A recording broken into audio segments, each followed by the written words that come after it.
ఈ మధ్య ఈ పదం బాగా ఎక్కువైపోయిందండి. పాజిటివ్ థింకింగ్ బాగా విని ఉంటారుగా. పాజిటివ్ థింకింగ్ మంచిదా కాదా? మంచిదా కాదండి? ప్రతి దాంట్లో పాజిటివ్ చూడాలి, ప్రతి ఒక్కళ్ళలో పాజిటివ్ వెతకాలి. Yes or no? ఒక క్యారెక్టర్ తీసుకుందాం, మంచి క్యారెక్టర్, రావణాసురుడు. ఎవడాడు? వాడు అనటంలో నాకు మొహమాటం ఏం లేదు. ఎవరు విలన్? నేను సినిమాలోనే విలను. ఓకే. రాక్షసుడు. నిజంగా మాట్లాడండి, పాజిటివ్ థింకింగ్ ప్రకారంగా చూస్తే ఆయనలో మంచి క్వాలిటీస్ లేవండి? ఏమున్నాయి చెప్పండి? ఒకళ్ళొక్కళ్ళు శివభక్తుడు, ఇంకా పాండిత్యం ఉంది, మేధావి, రాజనీతి, పొజిషన్, మ్యూజిషియన్, వీరుడు, ధీరుడు, సూర్యుడు. సిగ్గుందండి మీకు? క్షమించండి, నేను ఈ మాట మాట్లాడుతున్నాను. సిగ్గు బుద్ధి ఉందా? ఒక రాక్షసుడు, ఒక దుష్టుడు, ఒక దుర్మార్గుడు, ఒక ఆడబడుచుని ఎత్తుకుపోయిన వాడు, వాళ్ళలో మంచి క్వాలిటీస్, వాడిలో మంచి క్వాలిటీస్, రావణాసురుల్లో మంచి క్వాలిటీస్ మనం ఎతకగలిగితే మీలో మీరు ఎందుకు ఎత్తుకోలేకపోతున్నారు మరి?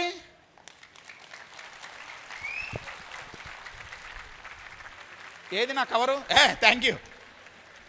మనల్ని మనం ఎందుకు ఇట్లా చూసుకుంటున్నాం మరి? మనల్ని మనం ఎందుకు చూసుకుంటున్నాం? ఒకటి, మనం ఎత్తుక్కోలేకపోతున్నావా, లేదా మనం రావణాసురుడి కంటే దరిద్రులను ఫిక్స్ అయ్యామా? అబ్సల్యూట్లీ. ఒకటి ఫిక్స్ అయ్యాం కాబట్టి ఎత్తుక్కున్నా దొరకదు. మైండ్ గూగుల్ సెర్చ్ ఇంజిన్ లాంటిదండి. మీరు గూగుల్లో పోయి ఇండియా అని కొడితే ఏమొస్తుంది? అమెరికా వస్తుందా? రాదు, ఇండియానే వస్తుంది.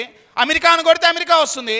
మన మైండ్లో మనం కొట్టాం, నేనెందుకు చేయలేను, నువ్వెందుకు చేయలేవు నీ మైండ్ చెప్తుంది. అరే నీకు ఈ క్వాలిఫికేషన్ లేదు, నువ్వు దరిద్రుడు. బిజినెస్ ఎబ్బే మీ ఇంట్లో ఎవరే చేయలే, సో నువ్వు చేయలేవు.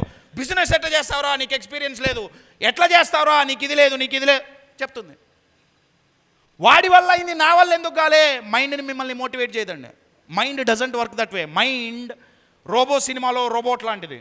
రోబో సినిమా ఫస్ట్ పార్ట్ చూసిన వాళ్ళు ఉన్నారా? రోబో లాంగ్ బ్యాక్ వచ్చింది. దాంట్లో ఆయన పేరేంటి, రజనీకాంత్ గారు ఒక రోబోట్ని తయారు చేసుకొని ఇంటికి వస్తారు. పేరేదో పెట్టారు దానికి, చిట్టి. రోబోట్ ఇంటికి వచ్చిన తర్వాత చిట్టి అని వాళ్ళమ్మ పేరు పెడుతుంది. డైనింగ్ టేబుల్ మీద కూర్చొని భోజనం చేస్తుంటారు. రజనీకాంత్ అంటే వశీకరణ్ వాళ్ళ అమ్మ సినిమాలో చిట్టితో చెప్తుంది, నాన్న చిట్టి టీవీ కొంచెం గట్టిపడేరా. ఏం చేస్తుంది రోబోట్? ఏం చేస్తుంది? పోయి టీవీ తీసి మంచిగా కట్టి చాలా ఇంపాక్ట్ఫుల్గా పడేసింది. మైండ్ కూడా అంతే. మీరు ఎగ్జాక్ట్గా ఏది అడిగితే దానికి తగ్గట్టే సమాధానం చెప్తుంది. నా వల్ల ఎందుకు కాదు రాంగ్ క్వశ్చన్ అండి. ఏం చేస్తే చెయ్యగలను రైట్ క్వశ్చన్. అప్పుడు మీ మైండ్ చూపిస్తుంది. రావణాసురుల్లో మనం వెతుకుతున్నామే, పాజిటివ్ క్యారెక్టర్స్ వెతుకుతున్నామే. ఇది మరి నేను అందుకే అన్నా, ప్రమాదం బయట పాములతో కాదు. లోపల పాము అని నేను అనలే, కానీ మన ఆలోచనలతోనే. ఎక్స్పెషల్లీ ఫస్ట్ ప్రమాదకరమైన పాము ఏంటయా అంటే కంపారిజన్. మరి కశ్యప్ కంపేర్ చేయకపోతే ఎట్లా ఎదుగుతావురా, ఎట్లా తెలుస్తుంది? క్వశ్చన్ రావాలిగా మరి. అడగరేమండి మరి. అరే కంపేర్ చేయకపోతే ఎట్లా నడుస్తుంది మరి?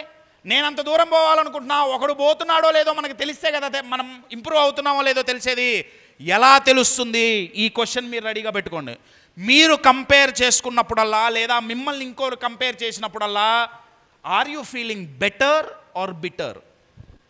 నేను ఇంకొకళ్ళతో కంపేర్ చేసుకున్నా, నేను బెటర్గా ఫీల్ అవుతున్నానా, బిటర్గా అంటే తెలుగులో చెప్పాలంటే చేదుగా, అంటే వర్స్ట్గా అన్కంఫర్టబుల్గా ఫీల్ అవుతున్నానా, కంఫర్టబుల్గా ఫీల్ అవుతున్నానా? ఎంతమంది మీరు కంపేర్ చేసుకుంటే కంఫర్టబుల్గా ఫీల్ అవుతారు? చేయతండి. ఏది? 10% మంది. మిగతా వాళ్ళందరూ అన్కంఫర్టబుల్గానే ఫీల్ అవుతారుగా.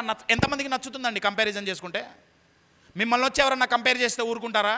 మరి మనల్ని మనం ఇంకొకళ్ళతో ఎందుకు కంపేర్ చేసుకుంటున్నాం? మరి కశ్యప్ కంపేర్ చేయకపోతే ఎట్లా గ్రో అవుతాం? Shall we give him a big round of applause. మీ పేరేంటో?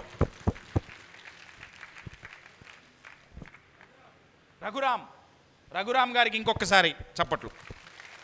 Self comparing yesterday with today, tomorrow with today. నిన్నటితో ఇవాళ కంపేర్ చేసుకోవడం, రేపటితో ఇవాళ కంపేర్ చేసుకోవడం, దట్స్ అ ఫెంటాస్టిక్ థింగ్ అండి, నో డౌట్ అబౌట్ ఇట్. అయితే కంపారిజన్ ప్రాపర్గా ఉపయోగపడాలి అంటే, కరోనా వచ్చినప్పుడు డాక్టర్లు పేషెంట్లను ట్రీట్ చేయడానికి వెళ్ళేటప్పుడు సరదాగా జీన్స్ ప్యాంట్ వేసుకొని వెళ్ళారా? ఎట్టెళ్ళారు? మొత్తం ఒకటి కాదు 3 మాస్కులు, ఏవో పెద్ద పెద్ద కళ్ళజోళ్ళు, పైన ఒక టోపీ, 2 ఇవి. మనల్ని మనం ఇంకొకళ్ళతో కంపేర్ చేసుకునేటప్పుడు అంత కాషన్తో మనం వెళ్ళాల్సిందే.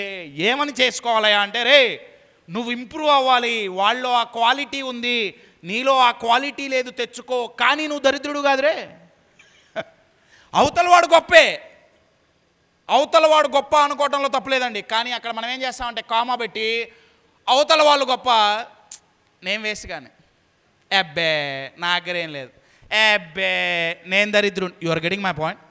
ఆ కంపారిజన్ డెడ్లియెస్ట్ స్నేక్ అండి. అది ఎంత ఎక్కువ మనలో ఉంటే, ఇందాక చూపించినట్టు ఆ లోపలున్న వ్యక్తి అంతగా కుంగిపోతాడు. ఆ కుంగిపోయిన మనస్తత్వంతో ఆపర్చునిటీస్ ముందే ఉన్నా కానీ మనం ఉపయోగించుకోలేం. అవకాశాలు ఉపయోగించుకోనప్పుడు ఎదగలేం, సక్సెస్ అవ్వలేం. So rule number 1, point number 1 ఎవరు ఇంపార్టెంట్ మనకి? చాలా చాలా ఇంపార్టెంట్ అండి. సెకండ్, ఎగ్జాక్ట్గా ఇదే చైనాలోనో, చైనా కాదు, థాయిలాండ్లో ఎన్నడుగుల బంగారు విగ్రహం అండి, గోల్డెన్ బుద్ధ. కానీ కొన్ని సంవత్సరాల క్రితం వరకు ఇది బంగారు విగ్రహం అని అక్కడ ఎవరికీ తెలీదు, ఎవరికీ తెలీదు. ఎందుకంటే ఇది ఒకప్పుడు థాయిలాండ్లో ఒక మానెస్ట్రీలో ఉండేది. మానెస్ట్రీలో ఉన్నప్పుడు అది బంగారు విగ్రహం. ఆ దేశం మీదకి, ఆ మానెస్ట్రీల మీదకి వేరే వాళ్ళ శత్రు సైన్యం వచ్చి యుద్ధానికి దిగి దాడి చేసేది. దాడి చేస్తుంటే ఆ మానెస్ట్రీలో ఉన్న వాళ్ళు ఏం చేశారంటే, దీనికి, ఈ బంగారు విగ్రహానికి మట్టి పూత పూసేశారు. మట్టితో, అంటే చూస్తే చాలా అసహ్యంగా కనపడేటట్టు పూత పూసేశారు. ఎందుకంటే వాళ్ళు ఏమనుకున్నారంటే, వాళ్ళు ఎట్లాగో వస్తారు, మనం వాళ్ళని ఎదుర్కోలేం, వాళ్ళు మనల్ని చంపేస్తారు, అట్లీస్ట్ ఈ బుద్ధుడి విగ్రహాన్ని దోచుకోకుండా మనం కాపాడుకోగలిగితే చాలు, బంగారం అని తెలిసిందా దోచేస్తారు. సో వాళ్ళు ఏం చేశారంటే మొత్తం నీట్గా ఓ 10-15 రోజులు కూర్చొని నీట్గా ప్రిపేర్ చేసి కప్పేశారు. వాళ్ళు వచ్చారు, వీళ్ళందరినీ చంపేశారు, మట్టి విగ్రహం ఇది మోసుకోపోయి ఏం చేస్తామని వదిలేశారు. దాని తర్వాత ఎన్నో మానెస్ట్రీలు, ఎన్నో ఆశ్రమాలు, ఆ విగ్రహం మారింది ఒక చోట నుంచి ఇంకో చోటికి. కొన్ని సంవత్సరాల క్రితం వాళ్ళ ఆ విగ్రహాన్ని ఒక చోట నుంచి ఇంకో చోటికి తరలిస్తుంటే విగ్రహానికి దెబ్బ తగిలి మట్టి పెళ్ళ పోయిందండి. పోయి లోపల నుంచి బంగారు కాంతులు వచ్చినాయి. వాళ్ళు ఆశ్చర్యపోయారు, రే లోపల బంగారం ఉందా? వాళ్ళు కొన్ని రోజులు కూర్చొని ఆ మట్టి అదంతా తీసేస్తే, ఇది ఎన్నడుగులో నాకు గుర్తు రావట్లేదు, చాలా పెద్ద బంగారు విగ్రహం అండి. నేను ఎందుకు చెప్తున్నా అంటే, బంగారం రా మనందరం బంగారం రా. కానీ ఏమైంది, చిన్నప్పటి నుంచి కంపేర్ చేసి చేసి చేసి ఫస్ట్లో బయట వాళ్ళు చేశారు, ఇప్పుడు మనల్ని మనం చేసుకొని చేసుకొని చేసుకొని మనల్ని మనం ఇన్సల్ట్ చేసుకొని చేసుకొని మన ఎబిలిటీస్ మీద, మన శక్తి సామర్థ్యాల మీద మట్టిపూత పూసేసామండి. ఈ 3 రోజుల్లో ఆ మట్టిపూత పోయిందా, మనకు కాన్ఫిడెన్స్ అక్కర్లా. సూర్యుడికి గ్రహణం విడిపోయిందా, ఆటోమేటిక్గా ప్రకాశిస్తాడు. కావాల్సింది గ్రహణం విడిపోవడమే. ఈ 3 రోజుల్లో ఆ పూత గనక మనం పోగొట్టుకున్నామా, మై డియర్ ఫ్రెండ్స్, మనం ఏ ఫీల్డ్లోకి వెళ్ళినా, మీరు బిజినెస్ చేస్తారా, ఇంకేమన్నా చేస్తారా, ఏ ఫీల్డ్ తీసుకున్నా ఎదుగుదలకి, గ్రోత్కి, సక్సెస్కి ఒక్కరోజు కూడా ఆటంకం లేకుండా మనం ముందుకు సాగగలుగుతాం. ఎప్పుడు?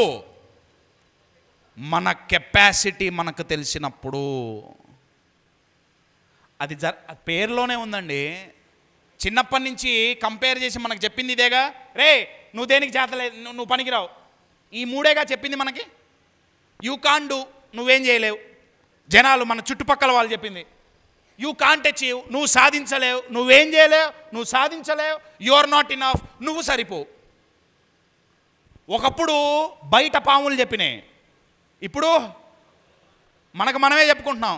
మనం ఏదో చెయ్యాలనుకుంటాం, పీకుదాం లాగుదాం అనుకుంటాం. ఇందాకట్లా సెమినార్ అయిపోగానే లోపల నుంచి ఓ పాము చేస్తుంది, రే అబ్బే.